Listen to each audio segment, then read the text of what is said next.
Crazy കപ്പിൾസിന്റെ പുതിയൊരു വീഡിയോയിലേക്ക് എല്ലാവർക്കും സ്വാഗതം. ലോ ഓഫ് അട്രാക്ഷൻ സീരീസ് 2 ആണ് ഇന്നത്തെ വീഡിയോ. കഴിഞ്ഞ ഒരു എപ്പിസോഡ് കണ്ടിട്ടില്ലാത്ത ആളുകള് ഡിസ്ക്രിപ്ഷനിൽ ലിങ്ക് കൊടുത്തേക്കാം കേട്ടോ. നിങ്ങൾ ആദ്യം ആ ഒരു വീഡിയോ കണ്ടതിന് ശേഷം ഇതൊന്ന് കണ്ടു നോക്കൂ. ലോ ഓഫ് അട്രാക്ഷന്റെ ശരിയായ രീതിയിൽ നമുക്ക് പ്രാക്ടീസ് ചെയ്യാനും റിസൾട്ടുകൾ നമുക്ക് ലഭിക്കുന്നതിനും തയ്യാറെടുപ്പുകൾ നടത്തുന്നതിന്റെ ആദ്യ ഭാഗമായിരുന്നു കഴിഞ്ഞ ഒരാഴ്ച നമ്മൾ ചെയ്തുകൊണ്ടിരുന്നത് സെൽഫ് ഹീലിംഗ്. അതായത് വർഷങ്ങളായിട്ട് നമ്മുടെ മനസ്സിൽ അടിഞ്ഞുകൂടി കിടക്കുന്ന ഏതെങ്കിലും തരത്തിലുള്ള നെഗറ്റീവ് ആയിട്ടുള്ള ചിന്താഗതികള്, ദേഷ്യം, വെറുപ്പ്, പക തുടങ്ങിയ നെഗറ്റീവ് ഫീലിങ്സ്, അതുപോലെ തന്നെ മാലിന്യങ്ങളൊക്കെ ഉണ്ടാവുമല്ലോ, അതെല്ലാം നീക്കം ചെയ്യുന്ന ഒരു കാര്യമായിരുന്നു കഴിഞ്ഞ ഒരാഴ്ചയായിട്ട് നമ്മൾ ചെയ്തുകൊണ്ടിരുന്നത് അല്ലെ. അപ്പൊ അതൊക്കെ എല്ലാവരും ചെയ്തിട്ടുണ്ടാവും എന്ന് വിചാരിക്കുന്നു. ഇപ്പോ നമ്മുടെ മനസ്സ് ക്ലീൻ ആയിട്ടുണ്ട്. അതുപോലെ ആരോടും ഒരു ദേഷ്യ വെറുപ്പോ ഒന്നും ഇപ്പൊ നിങ്ങളുടെ ആരുടെയും മനസ്സിൽ ഇല്ല എന്ന് വിശ്വസിച്ചുകൊണ്ട് തന്നെ ഇന്നത്തെ വീഡിയോയിലേക്ക് കടക്കാം. ലോ ഓഫ് അട്രാക്ഷന്റെ ശരിക്കും അത് വർക്ക് ചെയ്യുന്നതിന് 3 സ്റ്റെപ്പ് ആയിട്ടാണ് പറയപ്പെടുന്നത്. Ask, believe and receive. പക്ഷേ ഉണ്ടല്ലോ, ഇതിൽ 2 കാര്യങ്ങളും കൂടെ ശരിക്കും പറഞ്ഞാൽ ആഡ് ചെയ്യേണ്ടതായിട്ടാണ് പറയപ്പെടുന്നത്. അതായത് ആക്ഷൻ ആൻഡ് വിഷ്വലൈസേഷൻ കൂടി അതിലേക്ക് വരും. അപ്പൊ ഇതിന് 5 സ്റ്റെപ്പ് ആയിട്ട് വരും. ഈ 5 സ്റ്റെപ്പ് ഏതൊക്കെയാന്ന് വെച്ചാല് ask, believe, action, visualisation and finally receive എന്നുള്ളത് വരും. ഇത് ഞാനൊരു ഉദാഹരണ സഹിതം പറഞ്ഞ് മനസ്സിലാക്കി തരാട്ടോ. അതായത് ആസ്ക് എന്ന് പറയുമ്പോൾ ചോദിക്കുക. ആരോടാ ചോദിക്കേണ്ടത്? നമ്മൾ യൂണിവേഴ്സിനോട് ചോദിക്കുകയാണ്. അതായത് നമ്മളുടെ ഒരു ആഗ്രഹം അല്ലെങ്കിൽ നമ്മുടെ ഒരു ആവശ്യം, അത് നമ്മൾ യൂണിവേഴ്സിനെ അറിയിക്കുന്നു. ഈ അറിയിക്കുമ്പോൾ അത് ക്ലിയർ ആൻഡ് സ്പെസിഫിക് ആയിട്ടായിരിക്കണം നമ്മൾ അറിയിക്കേണ്ടത്. അതായത് ഇപ്പൊ ഒരു ഗവൺമെന്റ് ജോലി ആഗ്രഹിക്കുന്ന ഒരാളാണ് എങ്കിൽ അത് ഏത് ഡിപ്പാർട്ട്മെന്റിൽ, ഏത് സെക്ഷനിൽ, ഏത് ജോലിയാണ് നിങ്ങൾ ആഗ്രഹിക്കുന്നത് എന്നുള്ളത് വ്യക്തമായിട്ട് അത് ഉൾപ്പെടുത്തണം. ഇപ്പൊ ഒരു LD ക്ലർക്ക് ആണെങ്കിൽ അങ്ങനെ, HSST ആണെങ്കിൽ അങ്ങനെ കൃത്യമായിട്ട് നിങ്ങളുടെ ആ ഒരു ആഗ്രഹം പ്രപഞ്ചത്തെ അറിയിക്കുക. ഇനി രണ്ടാമത് ബിലീവ്, നിങ്ങൾ അത് വിശ്വസിക്കുക. അതായത് നിങ്ങൾ ആ ആഗ്രഹം പ്രപഞ്ചത്തോട് അറിയിച്ചിട്ടുണ്ട്. പ്രപഞ്ചം നിങ്ങൾക്കത് ഉറപ്പായിട്ടും 100% അത് നിങ്ങൾക്ക് തിരിച്ചു തരും. നിങ്ങൾക്കത് ലഭിച്ചു, ആ റിസൾട്ട് കിട്ടി എന്നുള്ളത് നിങ്ങൾ ഉറച്ചു വിശ്വസിക്കുക. ഇതിൽ എന്തെങ്കിലും തരത്തില് നമുക്കൊരു ചെറിയ തരത്തിലെങ്കിലും ഒരു സംശയത്തിന്റെ കണിക ഉണ്ട് എങ്കിൽ ഈ ആഗ്രഹം അല്ലെങ്കിൽ ഈ റിസൾട്ട് നിങ്ങളിലേക്ക് എത്താൻ ഡിലേ ആവുകയോ ചിലപ്പോൾ അത് നടക്കാതെയോ പോകും. അപ്പൊ അതുകൊണ്ടാണ് നമ്മൾ അതിനകത്ത് ഉറച്ചു വിശ്വസിക്കണമെന്ന് പറയുന്നത്. ഇനി മൂന്നാമത്തെ എന്ന് പറയുന്നത് ആക്ഷൻ ആണ്, പ്രവർത്തിക്കുക അതിനു വേണ്ടിയിട്ട്. ഇപ്പൊ ഒരു ഗവൺമെന്റ് ജോലി കിട്ടണം എന്നാണെങ്കിൽ തീർച്ചയായിട്ടും നമ്മൾ എന്ത് ചെയ്യണം? അതിനു വേണ്ടിയിട്ട് പഠിക്കണം, എക്സാം എഴുതണം അല്ലെ. അപ്പൊ തീർച്ചയായിട്ടും ആളുകൾ ചോദിക്കുന്ന ഒരു കാര്യമുണ്ട്, എങ്കിൽ പിന്നെ പഠിച്ചാൽ പോരെ? ഈ ലോ ഓഫ് അട്രാക്ഷൻ പ്രാക്ടീസ് ചെയ്യുന്ന സമയം കൂടെ കുത്തിയിരുന്ന് പഠിച്ചാൽ പോരെ? എന്തിനാണ് ഇതൊക്കെ പ്രാക്ടീസ് ചെയ്യുന്നത്? അതായത് കൈ നനയാതെ മീൻ പിടിക്കാം എന്നാണ് ആളുകൾ പലരും വിചാരിച്ചേക്കുന്നത്. അതായത് നമ്മളൊരു കാര്യം പ്രാർത്ഥിക്കുന്നു, ഇനി റിസൾട്ട് കിട്ടുമെന്നും പറഞ്ഞ് നോക്കിയിരിക്കുന്നു, പ്രവർത്തിക്കാൻ ആളുകൾക്ക് മടിയാണ്. ഒന്ന് ആലോചിച്ച് നോക്കിയേ, എവിടെയും നമുക്ക് പ്രവർത്തിക്കാതെ അതിന്റെ റിസൾട്ട് കിട്ടുമോ? ഒരിക്കലും ഇല്ല. എക്സാം എഴുതാതെ പാസ്സാവില്ല. എക്സാമിന് വേണ്ടി നമ്മൾ അത്യാവശ്യം പഠിക്കാതെ നമ്മൾ ആ എക്സാം നമുക്ക് പാസ്സാകാനായിട്ട് പറ്റില്ല. അപ്പോ പഠിച്ചാൽ പോരെ എങ്കിൽ പിന്നെയെന്ന് ചോദിക്കുന്നവരോടായിട്ട് ഞാനൊരു കാര്യം പറയാം. എത്രയോ ആളുകളുണ്ട് അല്ലെ, അതായത് ഒരുപാട് കഷ്ടപ്പെട്ട് അവര് പഠിക്കുന്നുണ്ട്, പക്ഷെ ഉദ്ദേശിച്ച ഒരു റിസൾട്ട് അവർക്ക് ലഭിക്കുന്നില്ല. ഇപ്പൊ എൻട്രൻസ് എക്സാം അല്ലെങ്കിൽ PSC ഒക്കെ എഴുതുന്ന ലക്ഷക്കണക്കിന് ആളുകളുണ്ട്. ഒട്ടുമിക്കവരും പഠിച്ച് ഹാർഡ് വർക്ക് ചെയ്തിട്ട് തന്നെയായിരിക്കും വന്ന് എഴുതുന്നത്. പക്ഷെ കുറച്ച് ആളുകൾക്ക് മാത്രമാണ് അതിൽ വിൻ ചെയ്യാനായിട്ട് സാധിക്കുന്നത്. MBA വരെയൊക്കെ ലക്ഷക്കണക്കിന് രൂപ മുടക്കി പഠിച്ചിട്ട് ഇപ്പോഴും 10,000 രൂപ സാലറിയിൽ വർക്ക് ചെയ്യുന്ന ആളുകളെ എനിക്കറിയാം. മിനിമം ഒരു 50,000 60,000 രൂപ സാലറി കിട്ടേണ്ട സ്ഥാനത്താണ് അവര് 10,000 രൂപയ്ക്കൊക്കെ അവര് ജോലി ചെയ്യുന്നത്. അപ്പൊ ഇങ്ങനെയൊക്കെ നോക്കുമ്പോഴാണ് ലോ ഓഫ് അട്രാക്ഷന്റെ പ്രസക്തിയെ കുറിച്ച് നമ്മൾ മനസ്സിലാക്കേണ്ടത്. അപ്പൊ അത് നമ്മൾ പ്രാക്ടീസ് ചെയ്യേണ്ടതൊക്കെ ആവശ്യകത നമുക്ക് അതേക്കുറിച്ച് അറിയുന്നത്. ഓക്കെ, അപ്പൊ നമ്മൾ ഒരു കാര്യം നമ്മൾ പ്രപഞ്ചത്തോട് ചോദിച്ചു, നമ്മൾ അതിൽ വിശ്വസിച്ചു, നമ്മൾ അതിനു വേണ്ടി പ്രവർത്തിച്ചു. പ്രവർത്തിക്കുന്നതിനോടൊപ്പം ഉള്ള ഒരു കാര്യമാണ് വിഷ്വലൈസേഷൻ. നമുക്കത് കിട്ടിക്കഴിഞ്ഞാൽ എങ്ങനെയായിരിക്കും? നമ്മൾ ആ ഒരു ആഗ്രഹിച്ച ഒരു കാര്യം നമുക്ക് കിട്ടിയെന്ന് വിചാരിക്കുക, നമ്മൾ സന്തോഷം കൊണ്ട് തുള്ളിച്ചാടും അല്ലെ. ആ ഒരു ഫീലിംഗ് നമ്മുടെ മനസ്സിലേക്ക് കൊണ്ടുവരിക. ഇപ്പൊ ഒരു ഗവൺമെന്റ് ജോലിയാണ് എങ്കിൽ നിങ്ങൾ ആ എക്സാം എഴുതാൻ പോകുന്നത് നിങ്ങൾ പഠിച്ച കാര്യങ്ങൾ തന്നെ നിങ്ങൾക്ക് നല്ല രീതിയിൽ എക്സാമിന് അറ്റൻഡ് ചെയ്യാനായിട്ട് സാധിക്കുന്നത്, അതിന്റെ റാങ്ക് ലിസ്റ്റ് വന്നു, ഷോർട്ട് ലിസ്റ്റിൽ നിങ്ങൾ ഉൾപ്പെട്ടിട്ടുള്ളത്, നിങ്ങൾക്ക് അഡ്വൈസ് മെമ്മോ വരുന്നത്, നിങ്ങളുടെ ജോയിനിങ് ഡേറ്റ്, നിങ്ങൾ പ്രാർത്ഥിച്ചിട്ട് വീട്ടിൽ നിന്ന് ഇറങ്ങുന്നു, അവിടെ ചെല്ലുന്നു, നിങ്ങൾ സൈൻ ചെയ്യുന്നു, നിങ്ങൾ ഇരിക്കുന്ന ആ ഒരു ചെയർ, ഓഫീസ്, നിങ്ങളുടെ മുമ്പിലുള്ള ഫയലുകൾ, ഇതെല്ലാം നിങ്ങൾ ഭാവനയിൽ കാണുക, വിഷ്വലൈസ് ചെയ്യുക, ആ ഒരു സന്തോഷം നിങ്ങൾ അനുഭവിക്കുക. ദെൻ ഫൈനലി റിസീവ്, നിങ്ങൾക്ക് ആ ഒരു ആഗ്രഹം നിങ്ങളിലേക്ക് എത്തിച്ചേർന്നിരിക്കുന്നു. ഓക്കെ, അത് ഉറപ്പായിട്ടും എത്തിച്ചേർന്നിരിക്കും. ഇനി ആ റിസീവ് ചെയ്യാന്നുള്ളതില് ഞാനൊരു കാര്യം പറയാം. നമുക്ക് എന്ത് കാര്യവും സ്വീകരിക്കണമെങ്കിൽ ആ റിസീവിംഗ് മോഡിലേക്ക് നമ്മൾ ഉയരണം. അതായത് മിനിമം പറയില്ലേ, നമ്മൾ എന്തെങ്കിലും ഒരു കാര്യം ചോദിച്ചിട്ടുണ്ടെങ്കിൽ, ഒരു ഭിക്ഷ യാചിക്കുന്ന ഒരാളാണെങ്കിലും ഭിക്ഷാപാത്രം കയ്യിൽ ഉണ്ടാവണം എന്നുള്ളത്, അതാണ് അതിന്റെ ഒരു ചെറിയൊരു കഥ. ഞാൻ വളരെ പെട്ടെന്ന് പറയാട്ടോ. ഒരിടത്തൊരു യാചകൻ, അദ്ദേഹം ഒരു കൊട്ടാരത്തിലെ രാജാവിനെ കാണാൻ വേണ്ടിയിട്ട് ചെല്ലുകയാണ്. അപ്പൊ രാജാവ് വളരെ ദാനശീലനാണ്. ചെല്ലുന്ന ആളുകൾക്കൊക്കെ വസ്ത്രം അതുപോലെ തന്നെ ഭക്ഷണം ഒക്കെ കൊടുത്ത് അദ്ദേഹം സഹായിക്കാറുണ്ടെന്ന് കേട്ടാണ് ഇദ്ദേഹം അവിടെ ചെല്ലുന്നത്. ചെല്ലുമ്പോൾ ഒരു നിര തന്നെ അവിടെയുണ്ട്, ക്യൂ ആയിട്ട് ആളുകൾ നിൽക്കുന്നുണ്ട്. രാജാവ് മന്ത്രിയോട് ഇവർക്കുള്ള കാര്യങ്ങളൊക്കെ കൊണ്ടുവരാൻ പറയുന്നുണ്ട്. അപ്പൊ ഒരു സ്വർണ്ണ തളികയില് ഭക്ഷണങ്ങള് വസ്ത്രമൊക്കെ വെച്ച് കൊണ്ടുവരികയാണ് മന്ത്രി. അപ്പോ അടുത്ത ഊഴം ഈ വ്യക്തിയുടേതാണ്. അപ്പൊ ഇദ്ദേഹത്തോട് മന്ത്രി ചോദിക്കുകയാണ്, എവിടെ നിങ്ങളുടെ ഭിക്ഷാസഞ്ചി, ഭിക്ഷാപാത്രം എവിടെയെന്ന് ചോദിക്കുകയാണ്. അപ്പൊ ഇദ്ദേഹം കൈ മലർത്തുകയാണ്, അയ്യോ എന്റെ കയ്യിൽ ഇല്ലല്ലോ എന്ന് പറഞ്ഞിട്ട്. അപ്പൊ അദ്ദേഹത്തോട് പറയും, ഈ സ്വർണ്ണത്തളികയിൽ നിങ്ങൾക്ക് ഇതുപോലെ ഞങ്ങൾക്ക് തന്നു വിടാൻ പറ്റില്ലല്ലോ, അപ്പൊ നിങ്ങൾ മാറി നിൽക്കൂ, നിങ്ങൾ പോയി അത് എടുത്തിട്ട് വരൂ, തൊട്ടു പുറകിലുള്ള ആൾക്ക് കൊടുക്കട്ടെ. അപ്പൊ എന്താ ഇതിൽ നിന്ന് മനസ്സിലാവുന്ന ഒരു കാര്യം എന്ന് വെച്ച് കഴിഞ്ഞാൽ, കൊടുക്കാൻ തയ്യാറാകുമ്പോൾ പോലും അത് സ്വീകരിക്കാനുള്ള ഒരു കാര്യം നമ്മുടെ കയ്യിൽ ഇല്ലെങ്കിൽ നമ്മളെ മാറ്റി നിർത്തും പ്രപഞ്ചവും. അപ്പൊ ഇതിനുള്ള രണ്ട് കാര്യങ്ങളാണ് സ്നേഹവും സന്തോഷവും, ലവ് ആൻഡ് ഹാപ്പിനെസ് എന്ന് പറയുന്നത് നമ്മളിൽ നിറയ്ക്കണം.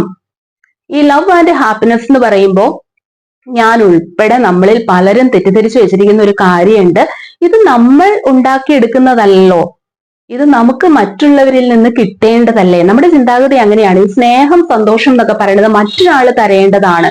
അപ്പൊ ഞാൻ സന്തോഷമല്ല, എനിക്കൊരു വിഷമമാണെന്നുണ്ടെങ്കിൽ ഞാൻ സന്തോഷിക്കാത്തതിന്റെ കാരണമായിട്ട് ഞാൻ പഴിചാരുന്നത് മറ്റുള്ളവരെ ആയിരിക്കും പലപ്പോഴും. ഒരിക്കലും അങ്ങനെയല്ല, അത് തെറ്റായ ധാരണയാണ്. നമ്മുടെ സന്തോഷത്തിന്റെ ഉത്തരവാദിത്വം നമുക്ക് തന്നെയാണ്. നമ്മൾ സന്തോഷം അല്ലാതിരിക്കുന്നുണ്ടെങ്കിൽ അതിന് മറ്റാരെയും പഴിചാരണ്ട, നമ്മൾ തന്നെയാണ് അതിന്റെ റീസൺ. അതുപോലെ തന്നെയാണ് സ്നേഹത്തിന്റെയും.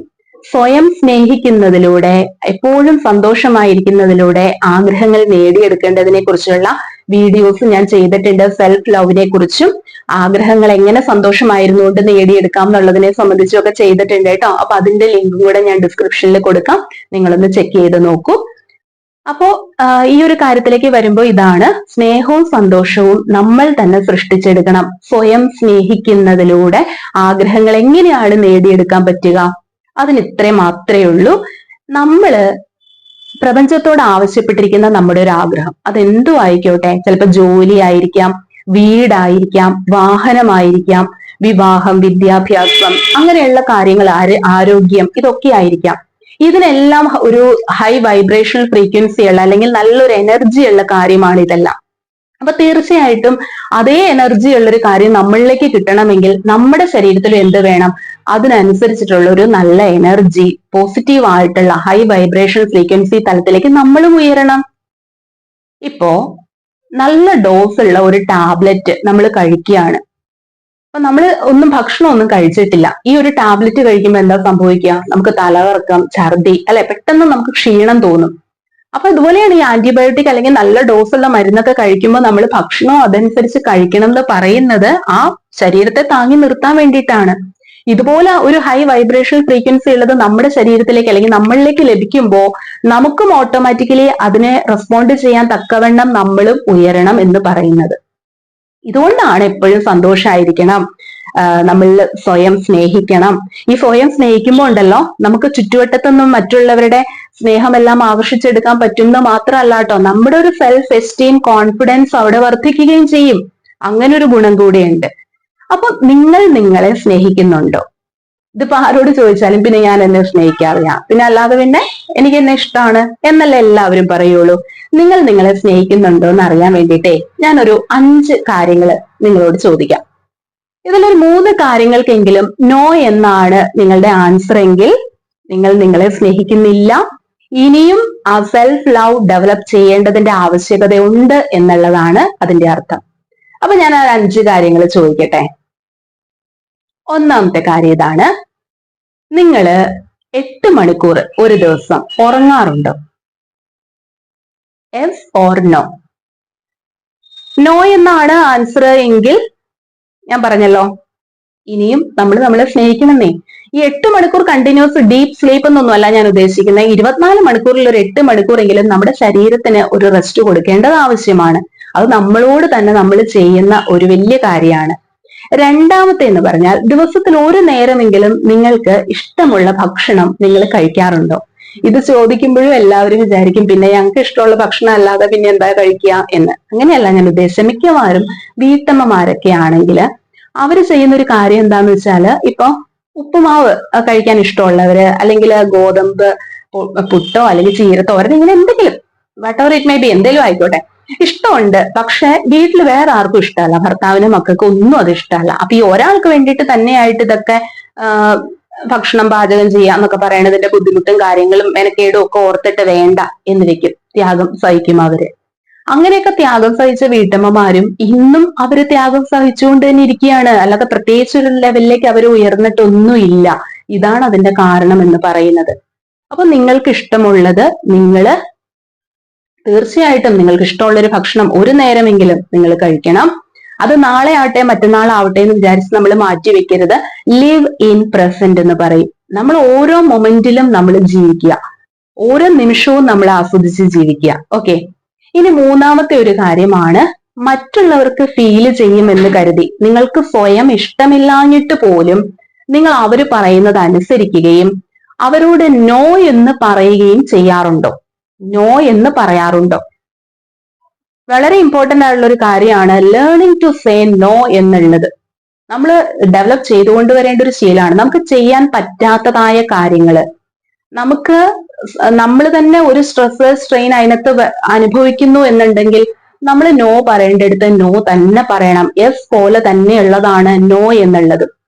ഇപ്പോ എന്താ ഒരു എക്സാമ്പിൾ പറയുകയാണെങ്കിൽ, ഇപ്പൊ നമ്മൾ ജോലി ചെയ്യുന്ന ഒരു സ്ഥലത്ത് ഒരാൾ 2 ദിവസത്തേക്ക് ലീവാണ്, അവരുടെ ഒരു വർക്ക് നമ്മളോട് ചെയ്യാനായിട്ട് ആവശ്യപ്പെടുകയാണ്, ഒന്ന് ചെയ്തു തരുമോ എന്ന് ചോദിക്കുമ്പോൾ അയ്യോ നോ എന്ന് പറഞ്ഞാൽ അവർക്ക് ഫീൽ ചെയ്യും, അവർക്ക് അത് വിഷമാകും എന്ന് കരുതി നമ്മൾ അത് ഏറ്റെടുക്കും.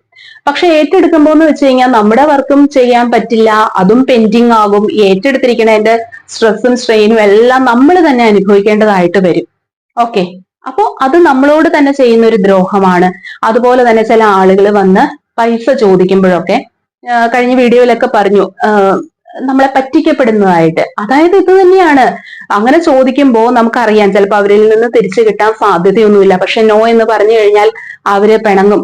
ചിലപ്പോൾ അത് അടുത്ത ബന്ധു ആയിരിക്കാം, ചിലപ്പോ ഏറ്റവും അടുത്ത സുഹൃത്തായിരിക്കാം. ഇപ്പൊ നോ എന്ന് പറഞ്ഞാൽ ആ ഒരു റിലേഷൻ ചിലപ്പോൾ അവിടെ ബ്രേക്ക് ആവും എന്ന് വിചാരിച്ചിട്ട് നമ്മൾ അവരെ സഹായിക്കും. എന്നിട്ട് നമുക്കൊരാവശ്യം വന്നു കഴിയുമ്പോഴോ അവരോട് ചോദിക്കുമ്പോൾ അവർക്ക് ഈ ഫീലിങ്സ് ഒന്നും ഉണ്ടാവില്ല താനും. അവര് പറയും അയ്യോ ഈ മാസം ഇല്ല കേട്ടോ, അടുത്ത മാസം ആവട്ടെ എന്ന് പറയുകയും ചെയ്യും. നമ്മുടെ ആവശ്യങ്ങളാണ് അവിടെ നടക്കാതെ പോണേ. നമുക്ക് എന്തെങ്കിലും ഒരു എമർജൻസി കേസ് വന്നു കഴിയുമ്പോൾ നമുക്ക് എടുക്കേണ്ടിയിരുന്ന ഒരു കാര്യമാണ് നമ്മൾ അവർക്ക് കൊടുത്ത് സഹായിച്ചത്. ഓക്കെ, അപ്പൊ നോ പറയേണ്ടടുത്ത് നോ പറയുക എന്നുള്ളത് സെൽഫ് ലവ് പ്രൊമോട്ട് ചെയ്യുന്ന ഒരു കാര്യം തന്നെയാണ്. ഇനി നാലാമതായിട്ടുള്ള ഒരു കാര്യം എന്ന് വെച്ച് കഴിഞ്ഞാല്, ഒരു ദിവസത്തിലെ ഒരു 30 മിനിറ്റ് സമയമെങ്കിലും നമ്മൾ എക്സസൈസ് അല്ലെങ്കിൽ സെൽഫ് പാമ്പറിംഗ് എന്ന് പറയും, നമ്മുടെ സ്കിൻ കെയറോ ഹെയർ കെയറോ നമ്മളെ തന്നെ നമ്മൾ കെയർ ചെയ്യുക, മെഡിറ്റേഷൻ ആയിട്ടോ എക്സസൈസ് ആയിട്ടോ ഒക്കെ നമ്മളൊരു 30 മിനിറ്റ് സമയം സ്പെൻഡ് ചെയ്യാൻ പറ്റാറുണ്ടോ? എല്ലാവരുടെയും എന്ന് വെച്ചാൽ മിക്കവരും പറയുന്ന ഒരു കാര്യം എന്ന് വെച്ച് കഴിഞ്ഞാൽ അയ്യോ അതിനൊക്കെ എവിടെയാ സമയം, ഒന്നിനും സമയമില്ല എന്നുള്ളതായിരിക്കും നമ്മൾ പറയുന്നത്. അതും നമ്മളോട് തന്നെ നമ്മൾ ചെയ്യുന്ന ഒരു ക്രൂരതയാണ്. നമുക്ക് അതിനായിട്ടും സമയം കണ്ടെത്താനായിട്ട് സാധിക്കണം എന്നുള്ളതാണ്. ഇനി ലാസ്റ്റ് ഒരു കാര്യം കൂടി, ഇഷ്ടമുള്ള ഒരു വസ്ത്രം ധരിച്ച് നിങ്ങൾക്ക് പുറത്തു പോകാനായിട്ട് പറ്റാറുണ്ടോ എന്ന് പറഞ്ഞു കഴിയുമ്പോൾ മറ്റൊന്നുമല്ല, ഇപ്പൊ ജീൻസ് ടോപ്പ് ധരിക്കണം എന്നുള്ളത് ഒരാൾക്ക് ഇഷ്ടമാണെന്ന് വെച്ചു, പക്ഷെ അതിട്ട് പുറത്ത് പോകുമ്പോഴത്തേക്കും വീട്ടുകാർക്ക് അല്ലെങ്കിൽ നാട്ടുകാർ എന്ത് പറയും, എന്നുള്ള ചിന്താഗതിയിൽ മറ്റുള്ളവർ എന്ത് ചിന്തിക്കുമെന്ന് വിചാരിച്ച് നമ്മുടെ ആഗ്രഹങ്ങളെ, നമ്മുടെ ഇഷ്ടങ്ങളെ ഒക്കെ ചിലപ്പോൾ മാറ്റി വെച്ചിട്ടുള്ളവരുണ്ടാകും. അങ്ങനെ ചെയ്യേണ്ട ആവശ്യമില്ല. നമുക്ക് ഇഷ്ടമുള്ളത്, നമ്മൾ കോൺഫിഡന്റ് ആണെങ്കിൽ, നമ്മളൊരു വസ്ത്രം ധരിച്ച് കണ്ണാടിയുടെ മുമ്പിൽ നിൽക്കുമ്പോൾ വൾഗർ അല്ല, നമുക്കതിൽ കോൺഫിഡന്റ് ആണ് എന്നുണ്ട് എങ്കിൽ വൈ നോട്ട്, നമ്മൾ തീർച്ചയായിട്ടും അങ്ങനെ ഒരു വസ്ത്രം നമുക്ക് ധരിക്കാം. ഓക്കെ, നമ്മുടെ ആഗ്രഹങ്ങളെ തൃപ്തിപ്പെടുത്താൻ നമ്മളല്ലാതെ മറ്റാരാ ഉള്ളത്? അപ്പോ ആ ഒരു രീതിയിൽ സെൽഫ് ലവ്, ഞാനിപ്പോ ഈ ചോദിച്ച 5 കാര്യങ്ങളിൽ ഒരു 3 എണ്ണത്തിനെങ്കിലും നിങ്ങൾ നോ എന്നാണ് എങ്കിൽ ഇനിയും സെൽഫ് ലവ് നിങ്ങളിൽ ഡെവലപ്പ് ചെയ്യേണ്ടതുണ്ട് എന്നാണ് അതിന്റെ അർത്ഥം. അപ്പൊ ഈ ഒരാഴ്ച മുഴുവനും നമ്മൾ ഇനി ചെയ്യാൻ പോകുന്നത് ഇതൊക്കെ തന്നെയാണ്. സ്വയം സ്നേഹിക്കുക. അപ്പൊ സ്വയം സ്നേഹിക്കുന്നതിനെ കുറിച്ചുള്ള വീഡിയോസ് ഒക്കെ ഞാൻ ചെയ്തിട്ടുള്ളതുകൊണ്ടാണ് ഡീറ്റെയിൽഡ് ആയിട്ട് ഇവിടെ പറയാത്തത് കേട്ടോ. അത് നിങ്ങൾ ചെക്ക് ചെയ്ത് നോക്കിയാൽ മതി. അതുപോലെ തന്നെയാണ് എപ്പോഴും സന്തോഷമായിരിക്കാൻ ശ്രമിക്കുക. ഓക്കെ, എപ്പോഴും സന്തോഷമായിരിക്കുക. 24/7 ഹാപ്പിനെസ് ആണ് ഉദ്ദേശിക്കുന്നത്. എപ്പോഴും അങ്ങനെയൊന്നും നമുക്ക് സാധിക്കാൻ പറ്റിയെന്ന് വരില്ല, സാഹചര്യങ്ങൾ കൊണ്ട്. ചിലപ്പോൾ നമ്മുടെ ആരോഗ്യം അല്ലെങ്കിൽ നമ്മുടെ സമ്പത്ത്, കാര്യങ്ങള് എന്തെങ്കിലും തരത്തിൽ നമുക്ക് അവിടെ ഒരു സാഹചര്യങ്ങളിൽ ഒരു ഇത് വന്നു കഴിയുമ്പോൾ നമുക്ക് ചിലപ്പോൾ സന്തോഷിക്കാനായിട്ട് അവിടെ സാധിച്ചു എന്ന് വരില്ല. പക്ഷെ അപ്പോഴും ഒരു കാര്യം ഓർക്കുക, ഈ സമയവും കടന്നു പോവും, അല്ലെ? അപ്പൊ നമ്മൾ അതിന്റെ സൊല്യൂഷൻ എന്താണ്, ഇപ്പൊ അനുഭവിക്കുന്ന ആ ഒരു പ്രശ്നത്തിന്റെ സൊല്യൂഷൻ എന്താണെന്നുള്ളതിനെ കുറിച്ച് നമ്മൾ ചിന്തിച്ച് നമ്മൾ അതിനെ മാറ്റിയെടുക്കാൻ ശ്രമിക്കുക. ഈ സമയവും നമ്മൾ കടന്നിട്ടുള്ള അടുത്ത മനോഹരമായ ഒരു മൊമെന്റ് നമ്മൾ സ്വപ്നം കാണുക. അങ്ങനെ നമ്മൾ തന്നെ നമ്മളെ എപ്പോഴും സന്തോഷിപ്പിക്കാനായിട്ട് ശ്രമിക്കുക. ലാസ്റ്റ് ഒരു കാര്യം കൂടി പറഞ്ഞ് ഞാൻ കൺക്ലൂഡ് ചെയ്യാണ്. ഈ എപ്പോഴും സന്തോഷമായിട്ടിരിക്കാനായിട്ട് നമുക്ക് ചെയ്യാൻ പറ്റുന്ന ഒരു കാര്യം എന്ന് വെച്ച് കഴിഞ്ഞാൽ, നമ്മൾ എപ്പോഴും നമുക്കില്ലാത്തതും മറ്റുള്ളവർക്ക് ഉള്ളതുമായിട്ടുള്ള കാര്യങ്ങളെയാണ് നമ്മൾ കമ്പയർ ചെയ്യുന്നത്. അപ്പൊ സ്റ്റോപ്പ് കമ്പാരിസൺ എന്നുള്ളതാണ് ലാസ്റ്റ് ആയിട്ട് എനിക്ക് പറയാനുള്ളത്. കമ്പയർ ചെയ്യാം നമ്മുടെ അത്ര പോലും ഇല്ലാത്തവരുടെ അടുത്ത്. ഇപ്പൊ നമ്മളൊരു വാടക വീട്ടിലാണ് താമസിക്കുന്നത് എങ്കിൽ സ്വന്തമായിട്ട് വീടുള്ളവരുമായിട്ടാണ് നമ്മൾ താരതമ്യം ചെയ്യുക. അപ്പോഴാണ് നമുക്ക് വീണ്ടും സങ്കടങ്ങൾ വരുന്നത്, സന്തോഷിക്കാൻ പറ്റാത്തത്. അപ്പൊ ഓർക്കുക, ഇപ്പൊ നിങ്ങൾ വാടകയ്ക്കാണെങ്കിൽ അത്യാവശ്യം നല്ലൊരു വീട്ടിൽ വൃത്തിയുള്ള ഒരു സ്ഥലത്ത് നിങ്ങൾക്ക് വാടകയ്ക്ക് താമസിക്കാൻ പറ്റുന്നുണ്ട്. ഈ വാടക നിങ്ങൾക്ക് കൃത്യമായിട്ട് കൊടുക്കാനുള്ള ഒരു കഴിവ് നിങ്ങൾക്കുണ്ട്. ദൈവം അതിനുള്ള ഒരു ആരോഗ്യം, ജോലി ചെയ്യാനായിട്ടുള്ള ഒരു ആരോഗ്യം കാര്യങ്ങൾ തന്നിട്ടുണ്ട്. അത് കൊടുത്ത് നിങ്ങൾക്ക് പോകാം സുഖമായിട്ട്, അല്ലെ? അപ്പോ ആ ഒരു രീതിയിൽ ഉള്ളതിന് നിങ്ങൾ നന്ദി പറയുക. ഇതുപോലും ഇല്ലാത്ത ആളുകളുണ്ടെന്നേ, കടത്തിണ്ണകളിൽ അന്തി ഉറങ്ങുന്ന എത്രയോ ആളുകളുണ്ട്. അല്ലെങ്കിൽ നല്ലൊരു വീട് പോലും വാടകയ്ക്ക് കൊടുക്കാൻ പറ്റാതെ വളരെ കുറഞ്ഞൊരു റെന്റിൽ കൊടുക്കുമ്പോൾ അത്രയും നല്ല വൃത്തിയൊന്നും ഉള്ള സ്ഥലമായിരിക്കില്ല, അങ്ങനെ താമസിക്കുന്ന ആളുകളുണ്ട്. അവരുമായിട്ട് നിങ്ങൾ കമ്പയർ ചെയ്യുക. അതുപോലെ തന്നെ ഒരു ചെറിയ പനി വന്നു കഴിയുമ്പോഴത്തേക്കും തന്നെ, ഓ ഇന്നും ഈ അസുഖം കാര്യങ്ങളാണല്ലോ എനിക്ക് എന്ന് പറയട്ടെ, എന്റെ ഒരു തലയിലെഴുത്തെന്ന് പറഞ്ഞ് പഴിച്ചാരാതെ ഇതിനേക്കാൾ എത്രയോ വലിയ അസുഖങ്ങൾ ഉള്ളവരും ഇപ്പൊ ഹോസ്പിറ്റലിൽ രാത്രി ഉറക്കം ഉളച്ച് വേദന തിന്ന് ജീവിക്കുന്നുണ്ട്. അത് വെച്ച് നോക്കുമ്പോൾ നിങ്ങൾക്ക് എന്താ, ഒരു ചെറിയ പനി തലവേദന വരുമ്പോഴാണോ നമ്മൾ ഈ പഴിക്കുന്നത്? അപ്പൊ ഒരിക്കലും അങ്ങനെ ചെയ്യാതിരിക്കുക. അപ്പൊ ഇത്രയേ ഉള്ളൂ ഈ ഒരാഴ്ച നമുക്ക് ചെയ്യേണ്ടതായിട്ടുള്ള കാര്യം. ഏതൊക്കെയാണ്? 1, നിങ്ങൾക്ക് വേണ്ടി സമയം മാറ്റിവെക്കുക, സ്വയം സ്നേഹിക്കുക, അതുപോലെ തന്നെ സന്തോഷമായിരിക്കാനുള്ള കാര്യങ്ങൾ മാക്സിമം നിങ്ങൾ ശ്രമിക്കുക. എങ്ങനെ ഞാൻ പറഞ്ഞില്ലേ, നമ്മൾ എപ്പോഴും മറ്റൊരാളെയും മറ്റു സാഹചര്യങ്ങളെയും പഴിച്ചാരാതെ നമ്മൾ തന്നെ സ്വയം ക്രിയേറ്റ് ചെയ്തെടുക്കേണ്ട കാര്യങ്ങളാണ്, സ്വയം സൃഷ്ടിച്ചെടുക്കേണ്ട കാര്യമാണ് സ്നേഹവും സന്തോഷവും. ഇത് രണ്ടും നിങ്ങളിൽ നിറയ്ക്കുക. ഇതാണ് അടുത്ത ബുധനാഴ്ച വരെയുള്ള നമ്മുടെ എല്ലാവരുടെയും ടാസ്ക് എന്ന് പറയുന്നത്. അപ്പൊ അടുത്തൊരു ബുധനാഴ്ച മറ്റൊരു ലോ ഓഫ് അട്രാക്ഷൻ പ്രാക്ടീസ് ശരിയായ രീതിയിൽ ചെയ്യുന്നതിന്റെ തയ്യാറെടുപ്പുകളുടെ വീഡിയോസ് ആണ് കേട്ടോ ഇതെല്ലാം. ഇതിനകത്ത് ഞാൻ ഈ പറഞ്ഞ 3 സീരീസിൽ ചെയ്യുന്ന ഒരു വീഡിയോയിലും ഒരു പ്രാക്ടീസിനെ കുറിച്ചും അല്ല പറയുന്നത്. പക്ഷെ നമ്മൾ ജാനുവരി തുടങ്ങി നമ്മൾ ഡെയിലി ലോ ഓഫ് അട്രാക്ഷൻ പ്രാക്ടീസുകൾ ചെയ്യാൻ പോവുകയാണ്. അത് ചെയ്യണമെങ്കിൽ, ശരിയായ രീതിയിൽ നമുക്കതിന്റെ റിസൾട്ട് കിട്ടണമെങ്കിൽ നമുക്കതിന് മുമ്പ് ഒരു തയ്യാറെടുപ്പ് വേണം. ആ തയ്യാറെടുപ്പിന്റെ സീരീസ് ആണ് കേട്ടോ ഇതെല്ലാം. അപ്പോ വീഡിയോ ആദ്യമായിട്ട് കാണുന്നവരാണെങ്കിൽ ഒന്ന് സബ്സ്ക്രൈബ് ചെയ്യാനും കൂടി മറക്കണ്ട കേട്ടോ. നിങ്ങൾക്ക് വീഡിയോ ഇഷ്ടമാവുകയാണെങ്കിൽ നിങ്ങളെ ലൈക്ക് ചെയ്ത് സപ്പോർട്ട് ചെയ്യുക. താങ്ക്